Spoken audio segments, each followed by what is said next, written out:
6 पट आप जीते। आप आधे से ज्यादा बार गलत हो सकते हैं और फिर भी विपुल समृद्धि प्राप्त कर सकते हैं।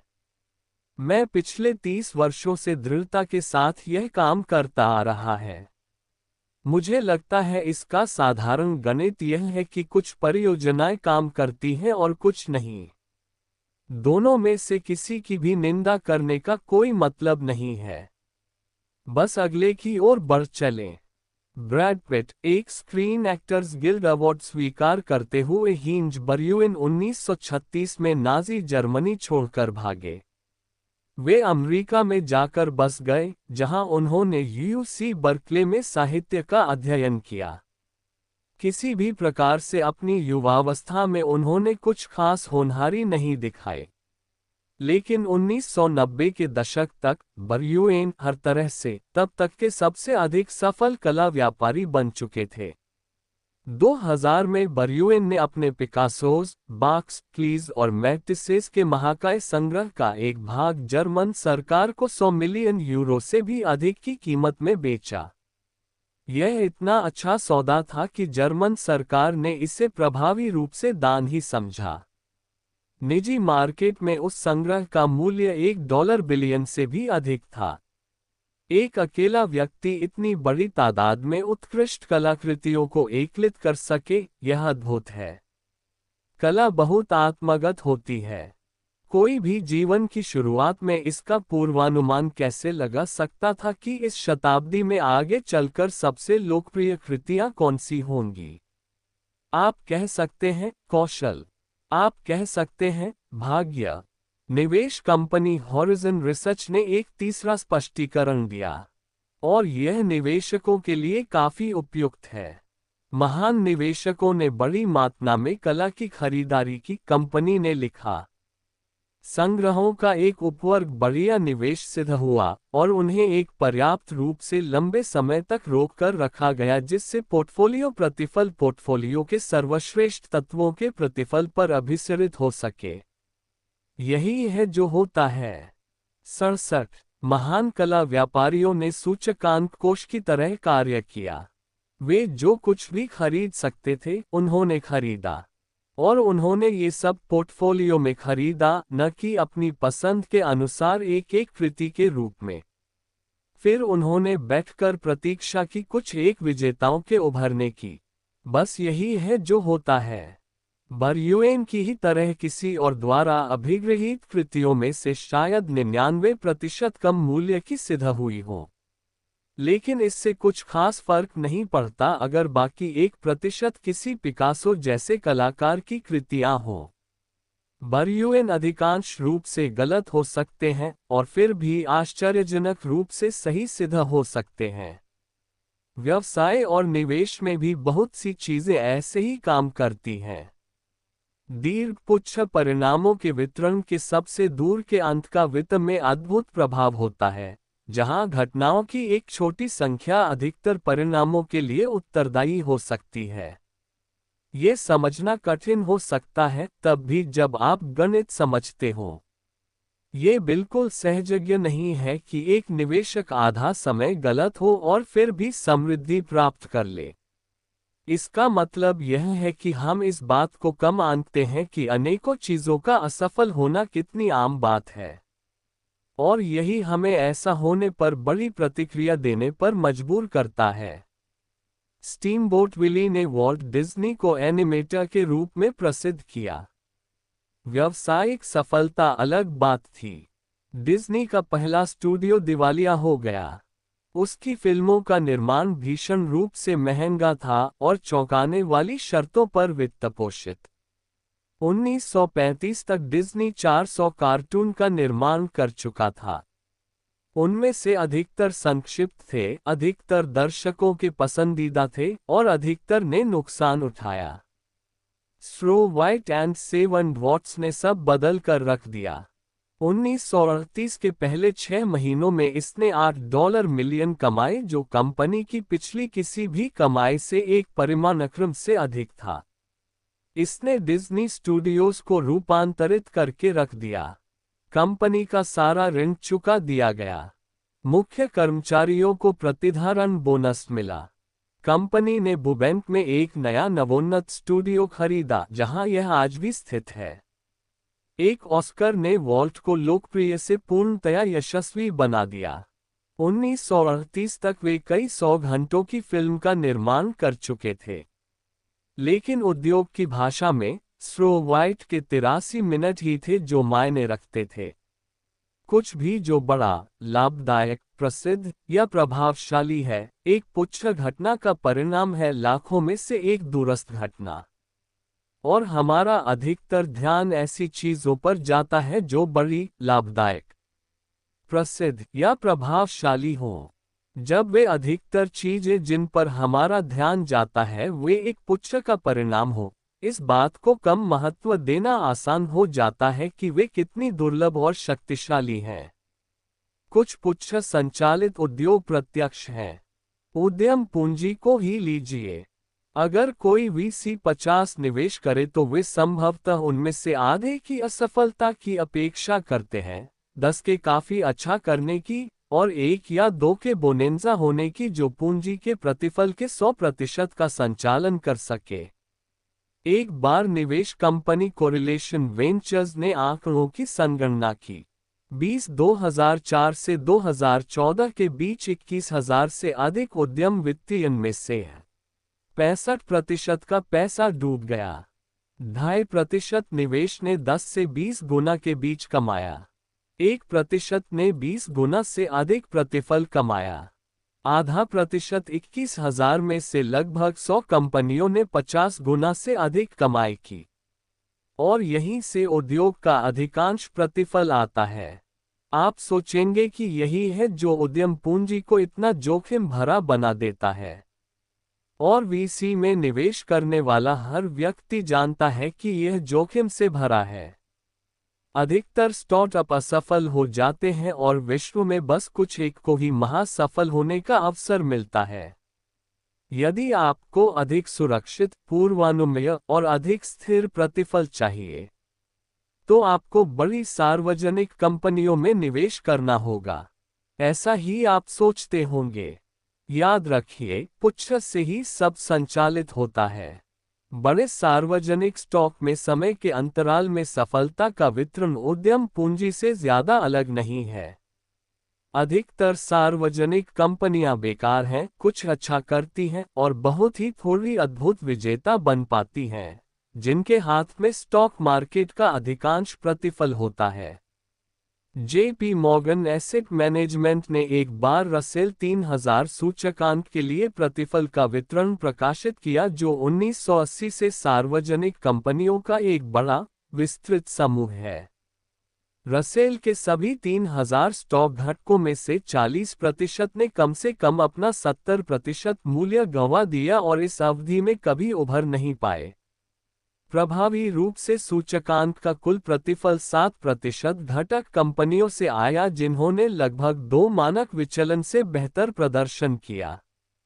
ऐसी अपेक्षा आप शायद उद्यम पूंजी से करेंगे, लेकिन यह एक अरुचिकर, विविध सूचकांक में घटा। सार्वजनिक कंपनियों के इस वर्चस्व से कोई भी उद्योग बचा नहीं है। आधे से ज्यादा सार्वजनिक प्रौद्योगिकी एवं टेलीकॉम कंपनियां अपना अधिकतर मूल्य खो देती हैं और फिर उभर नहीं पाती। यहां तक कि जनोपयोगी सेवा संस्थानों में भी असफलता की दर 10 में से 1 से अधिक है। वित्तपूर्ण घाटा झेल रही कंपनियों का प्रतिशत 1980-2014 57% technology, 51% telecom, 47% energy, 43% consumer discretionary, 42% health care, 35% industrials, 34% materials, 26% consumer staples, 25% financials, 13% utilities. यहाँ पर दिलचस्प बात यह है कि आपको एक सार्वजनिक कंपनी और रसेल 3000 का सदस्य बनने के लिए सफलता का एक स्तर प्राप्त करना होगा। ये स्थापित संस्थाएं हैं, न कि कोई अविश्वसनीय स्टार्टअप। फिर भी अधिकतर का जीवन काल वर्षों में मापा जाता है, न कि पीढ़ियों में। इनमें से एक कंपनी का उदाहरण लीजिए, कैरोल को रसेल 3000 सूचकांक की एक पूर्व सदस्य। इसने 1980 और 90 के दशकों की कुछ सबसे बड़ी फिल्मों का निर्माण किया, जिसमें रैम्बो की पहली 3 फिल्में टर्मिनेटर 2, बेसिक इंस्टिंक्ट और टोटल रिकॉल शामिल है। कैरोल का 1987 में सार्वजनिक हो गई। उसे बहुत सफलता मिली और उसने एक के बाद एक हिट फिल्में दी।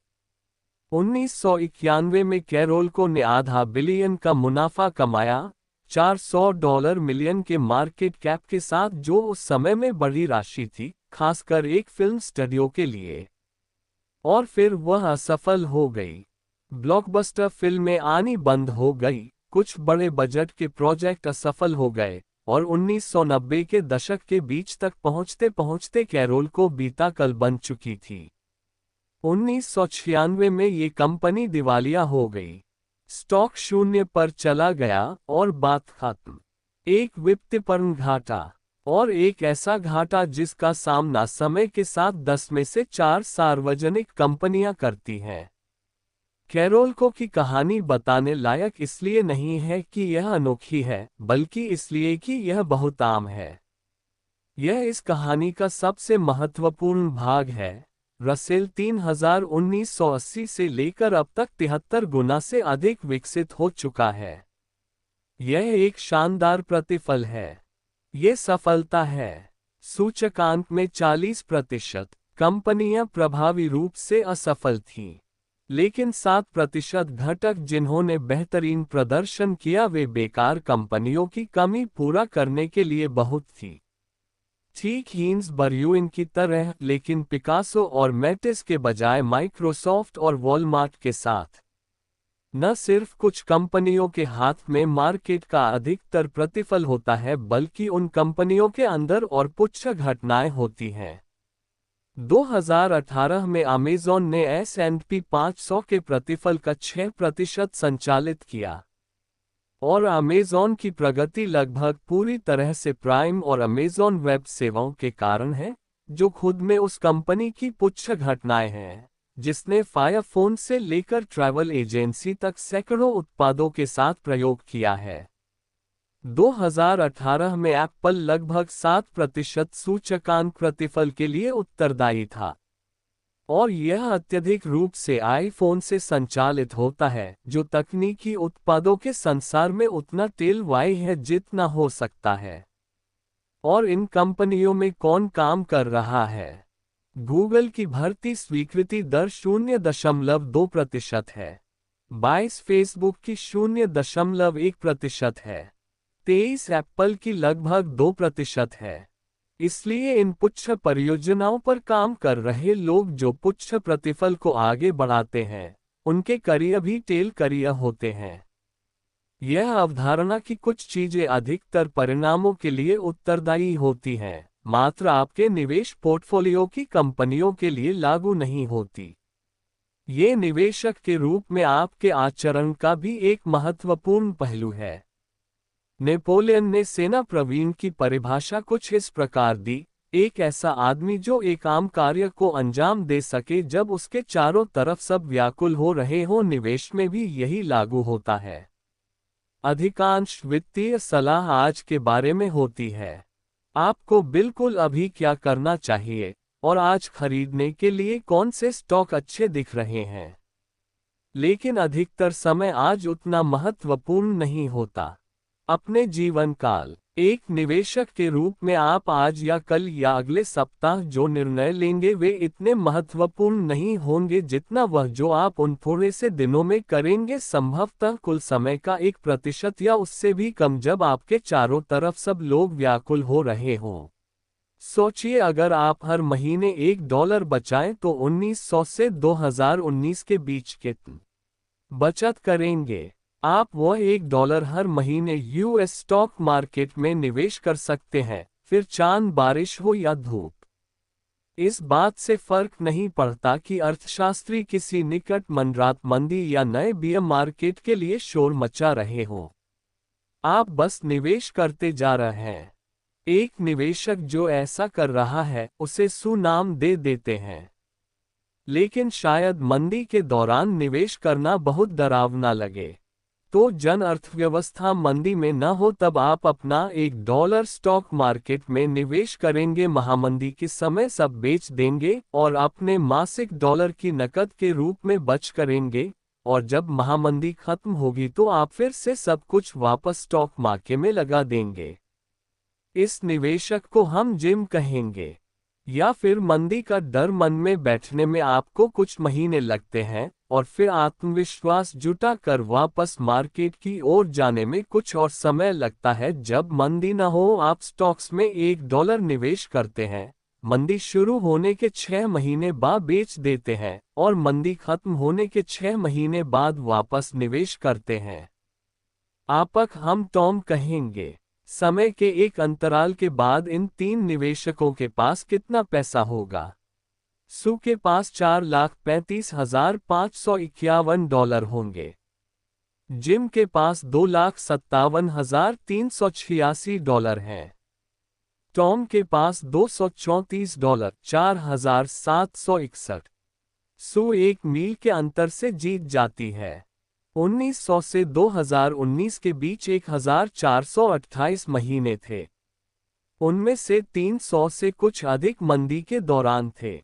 तो सिर्फ 22% समय के दौरान अपना धैर्य बनाए रखने से, जब अर्थव्यवस्था महामंदी में या उसके निकट थी, सू ने जिम और टॉम के मुकाबले 3/4 अधिक राशि पाए। अब एक हाल ही का उदाहरण लें। देर 2008 या शुरुआती 2009 के कुछ महीनों में एक निवेशक के रूप में आपका जैसा आचरण रहा, वह आपके आजीवन प्रतिफल को अधिक प्रभावित करेगा उस सब की तुलना में जो आपने 2000 से 2008 तक किया। विमान चालकों पर एक पुराना चुटकुला है कि उनका काम घंटे दर घंटे बोरियत का है, बस बीच में सरासर दहशत के कुछ लम्हों के अलावा। निवेश में भी ठीक ऐसा ही होता है। एक निवेशक के रूप में आपकी सफलता इस बात से निर्धारित होगी कि आप बीच में आने वाले उन दहशत के लम्हों में कैसे प्रत्युत्तर देते हैं, न कि गाड़ी को नियंत्रण में रखने के लिए बिताए वर्षों से। एक प्रतिभावान निवेशक वह पुरुष या महिला है जो उस समय में औसत कार्य कर सके जब उसके चारों तरफ सब व्याकुल हुए जा रहे हों। सारा संचालन पुच्छ के द्वारा ही होता है। जब आप यह मान लेते हैं कि व्यवसाय, निवेश और वित्त में सब संचालन पुच्छ द्वारा ही होता है, आप समझ जाते हैं कि बहुत सी चीजों का गलत हो जाना, टूटना, असफल होना या गिरना सामान्य बात है। यदि आप स्टॉक अच्छी तरह चुनना जानते हैं, शायद आप आधी बार ठीक होंगे। यदि आप एक अच्छे अग्रणी व्यवसायी हैं तो शायद आपके आधे उत्पाद और कार्यनीतियां काम करेंगे। यदि आप एक अच्छे निवेशक हैं तो आपके अधिकतर वर्ष बस ठीक ठाक होंगे और बहुत से खराब होंगे। यदि आप एक अच्छे कर्मी हैं तो आप कई प्रयासों और आजमाइशों के बाद सही क्षेत्र में सही कंपनी में स्थान प्राप्त कर लेंगे। और वह तब अगर आप अच्छे हों। पीटर लिंच हमारे समय के सर्वश्रेष्ठ निवेशकों में से एक हैं। अगर आप इस व्यवसाय में शानदार हैं तो आप 10 में से 6 बार सही होंगे, उन्होंने एक बार कहा था। कुछ ऐसे क्षेत्र हैं जहां आपको हर बार निपुण होना आवश्यक है। उदाहरण के लिए, विमान उड़ाना। और फिर ऐसे भी क्षेत्र हैं जहां आपको कम से कम हर बार काफी अच्छा होना जरूरी है। जैसे एक रेस्तरां का बावर्ची। निवेश, व्यवसाय और वित्त इन खेलों की तरह नहीं है। एक ऐसी बात जो मैंने निवेशकों और उद्योगपतियों से सीखी है वह ये है कि कोई भी हमेशा अच्छे निर्णय नहीं लेता। सबसे प्रभावशाली व्यक्ति ऐसी खराब योजनाओं से भरे होते हैं जिन पर वे प्रायः अमल भी कर बैठते हैं। अमेजॉन को ही लीजिए। ये सोचना बिल्कुल सहजज्ञ नहीं है कि किसी बड़ी कंपनी में एक असफल प्रोडक्ट लॉन्च सामान्य और ठीक होगा। स्वभावतः आप सोचेंगे कि सीईओ को शेयर धारकों से माफी मांगनी चाहिए। लेकिन सीईओ जेफ बेजोस ने कंपनी के फायर फोन के दुर्भाग्यपूर्ण लॉन्च के कुछ ही देर बाद कहा, अगर आप सोचते हैं कि यह एक बड़ी असफलता है, हम फिलहाल इससे भी बड़ी कई असफलताओं पर काम कर रहे हैं। मैं मजाक नहीं कर रहा हूं। इनमें से कुछ ऐसी भी हैं जिनके सामने फायर फोन एक छोटे ब्लिप जैसा नजर आएगा। अमेज़ॉन के लिए फायर फोन पर इतना घाटा ठीक है क्योंकि इसका भुगतान अमेज़ॉन वेब सर्विसेज जैसी किसी सेवा से हो जाएगा जिससे खरबों डॉलर की आय होती है। पुच्छ द्वारा किया गया बचाव। नेटफ्लिक्स सीईओ रीड हेस्टिंग्स ने एक बार घोषित किया कि उनकी कंपनी कई बड़े बजट के प्रोडक्शन रद्द कर रही है। उन्होंने कहा, हमारा हिट अनुपात फिलहाल बहुत ज्यादा है। मैं हमेशा कंटेंट टीम को ताकीद करता रहता हूं। हमें और जोखिम उठाना होगा। आपको असाधारण चीजें करनी चाहिए क्योंकि कुल मिलाकर हमारा कैंसल रेट ज्यादा होना चाहिए। यह न तो भ्रम है और न ही उत्तरदायित्व की हार। यह इस बात की बुद्धिमत्तापूर्ण अभिस्वीकृति है कि किस प्रकार पुच्छ द्वारा सफलता का संचालन होता है। हर अमेज़ॉन प्राइम या orange is the new black के लिए आप निश्चय ही जानते हैं कि कुछ असफलताएं भी झेलनी होंगी। खेलों में हम बस तैयार उत्पाद को देखते हैं, उस घाटे को नहीं जिसने पुच्छ सफलता। इस बात के स्वाभाविक न प्रतीत होने का एक कारण ये भी है कि अधिकतर उत्पाद को आगे बढ़ाया। 74 जिस क्रिस रॉक को मैं टीवी पर देखता हूँ, वह हास्यप्रद और बुद्धिहीन है। वह क्रिस रॉक जो हर साल दर्जनों छोटे क्लबों में अभिनय करता है, वह बस ठीक ठाक है। ऐसा ही होता है। कोई भी निपुण हास्य अभिनेता पहले से यह नहीं जान सकता कि कौन से चटकुले बढ़िया तौर पर बाहर आएंगे। हर बड़ा हास्य अभिनेता ही स्थलों में प्रदर्शन करने से पहले छोटे क्लबों में अपने काम की परख करता है। रॉक से एक बार पूछा गया कि क्या वे छोटे क्लबों की कमी महसूस करते हैं। उन्होंने जवाब दिया, जब मैं कोई दौरा शुरू करता हूं, ऐसा नहीं है कि मैं सीधे अखाड़े में उतर जाता है।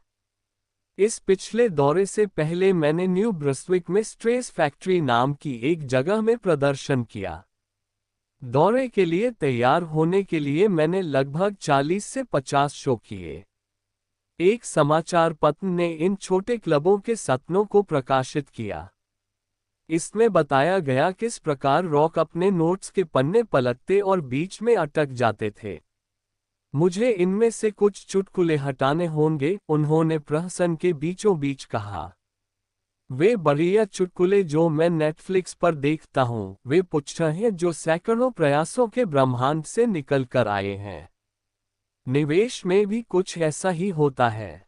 वॉरेन बफे की कुल संपत्ति या औसत वार्षिक प्रतिफल जानना आसान है, या फिर उनके सर्वश्रेष्ठ सबसे उल्लेखनीय निवेश। वे खुले तौर पर उपलब्ध हैं और उन्हीं के बारे में लोग बात भी करते हैं। हर वह निवेश जो उन्होंने अपने करियर में किया, उसका हिसाब लगाना बहुत कठिन है। कोई भी बेकार चयन, खराब व्यवसाय और बुरे अर्जन के बारे में बात नहीं करता।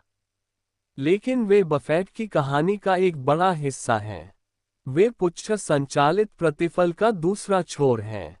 2013 में बर्कशायर हैथवे शेयरहोल्डर्स सभा में वॉरेन बफे ने बताया कि उन्होंने अपने जीवन में 400 से 500 स्टॉक रखे, लेकिन उनमें से सिर्फ 10 पर ही अपना अधिकतर पैसा कमाया। चार्ली मुंगेर ने कहा, अगर आप बर्कशायर के कुछ शीर्ष निवेशों को हटा दें, इसका दीर्घकालिक पिछला कार्यनिष्पादन रिकॉर्ड बहुत ही औसत है।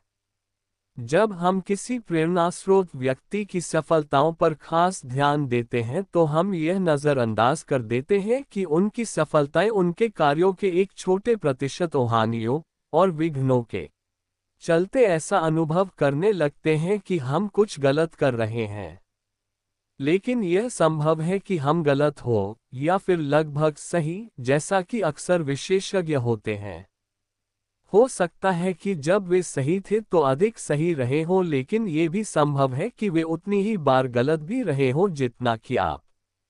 यह महत्वपूर्ण नहीं है कि आप सही हैं या गलत। जॉर्ज सोरोस ने एक बार कहा था, बल्कि महत्वपूर्ण यह है कि जब आप सही हैं तो आप कितना धन कमा रहे हैं और जब गलत हैं तो कितना नुकसान उठा रहे हैं। आप आधे से ज्यादा बार गलत हो सकते हैं और फिर भी समृद्धि प्राप्त कर सकते हैं। हमारी आकाशगंगा में 100 बिलियन ग्रह हैं और जितना हम जानते हैं, सिर्फ एक पर ही बुद्धिमत्तापूर्ण जीवन मौजूद है। ये तथ्य कि आप ये किताब पढ़ रहे हैं, यह उस सबसे लंबी पुस्तक का परिणाम है जिसकी आप कल्पना कर सकते हैं। और यह एक खुश होने की बात है। अब आगे देखते हैं कि कैसे धन संपत्ति आपको और अधिक खुश कर सकती है।